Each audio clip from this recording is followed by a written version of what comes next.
Hey guys, how are you all? I hope you all are fine and I welcome you all in this new lesson. तो दोस्तों आपको पता है spoken English का हमारा course चल रहा है। इस कोर्स में हम लोग बिल्कुल बेसिक से इंग्लिश को बोलना सीख रहे हैं। इसका मैंने सेशन 1 आपके लिए अपलोड कर दिया था। अगर आपने नहीं देखा है तो आप पहले सेशन 1 देखिए। उसमें मैंने आपको बताया है कि किस तरीके से आपको इंग्लिश में बताऊंगा, क्या सिखाऊंगा, उसमें सब बातें मैंने आपको बताई हैं। ये उसी सीरीज़ का दोस्तों सेशन नंबर 2 है। तो इसमें हम लोग देखते हैं क्या-क्या बातें करेंगे। दोस्तों अगर आपको ये जो वीडियोज़ मैं बना रहा हूँ अच्छे लगते हैं तो आपको वीडियो को लाइक करना है।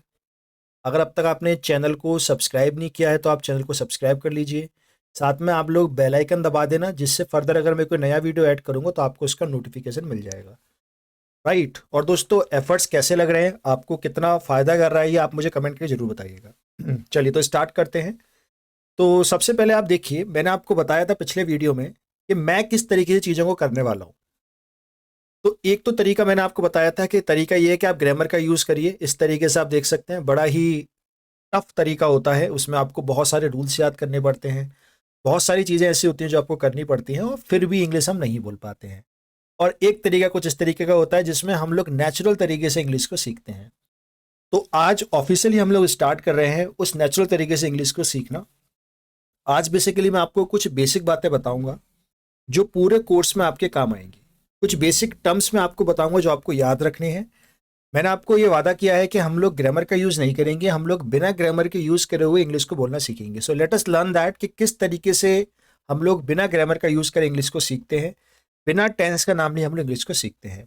तो इस तरीके को हम लोग बोलते हैं to learn English naturally like this. तो आप भी इस तरीके का फील करेंगे एक बार अगर आप इस मेथड को समझ जाएंगे तो चलिए दोस्तों स्टार्ट करते हैं। कुछ बेसिक बातें मैं आज आपको बताऊंगा।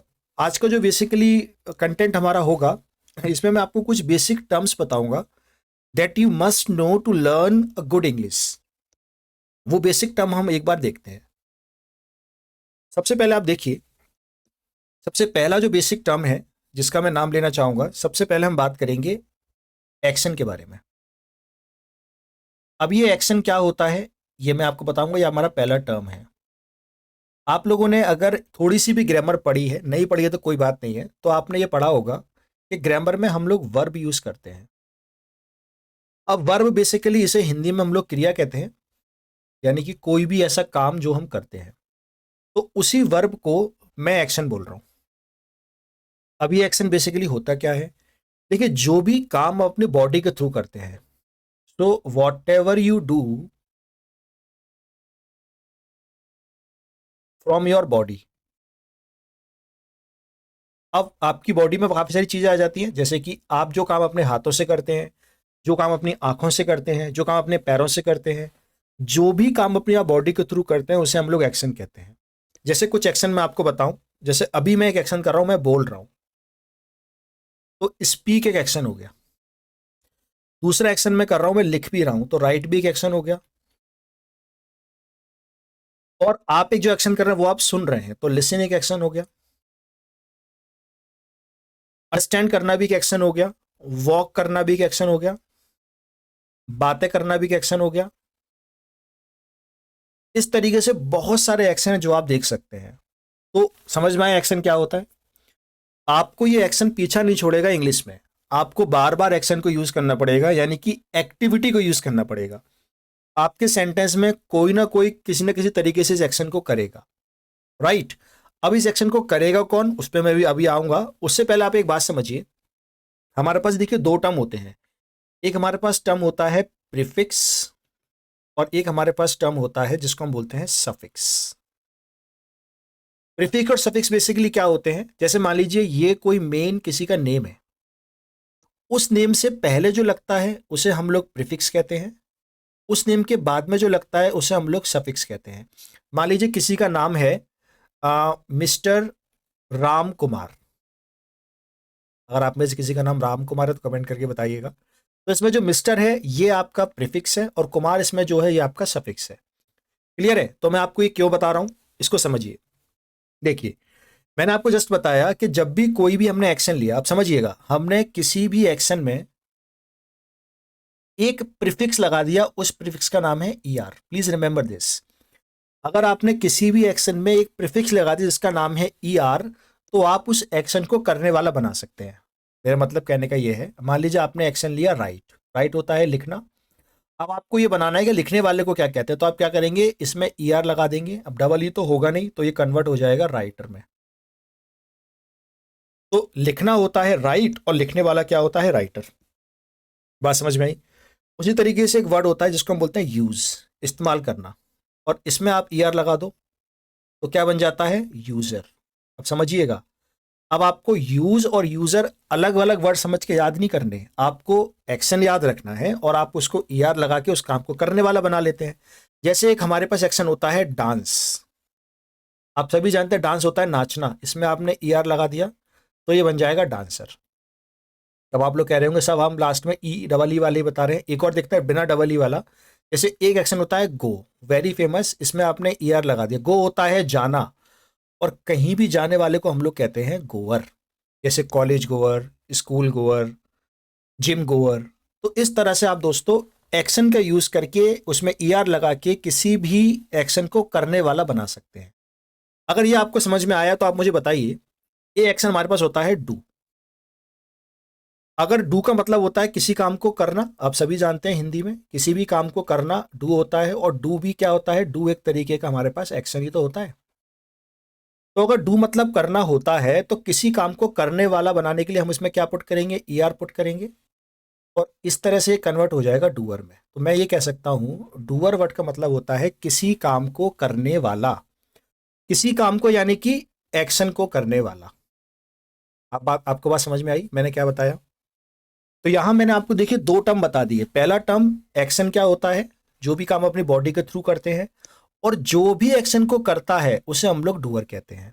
तो यहां आपके पास दो टर्म आ गए, मैं फिर से अलग से लिख देता हूं इस टर्म को। पहला आपके पास टर्म आ गया एक्शन, एक्शन जैसे कि मान लीजिए मैंने एक्शन ले लिया राइट, कोई भी एक्शन आप ले सकते हैं।